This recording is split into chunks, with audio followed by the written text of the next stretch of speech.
આ ઉચ્ચ અવસ્થાનું વર્ણન છે. આ ઘટના છે, આ અવસ્થા છે, અંદરની સ્થિતિ છે.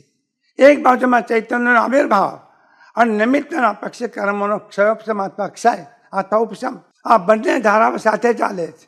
એક બાજુમાં કર્મની ધારા, બીજી બાજુમાં જ્ઞાનની ધારા. આમ ચૈતન્ય ઉઘડતું જાય અને આમ કર્મનો ક્ષય થતો જાય. એમ કહો કે કર્મનો ક્ષય થતો જાય અને ચૈતન્યની ધારા ઉઘડતી જાય.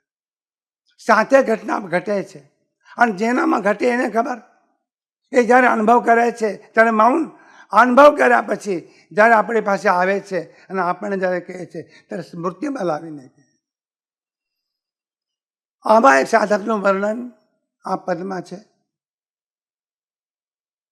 ગંગા સત્યને એમ પણ કહેવું છે કે જ્યાં 4 વેદ અને 108 ઉપનિષદો, એના રહસ્યનો નિચોડ પણ આ મેરુડે ડગે જેના મનડા ન ડગે, એ પદમાં.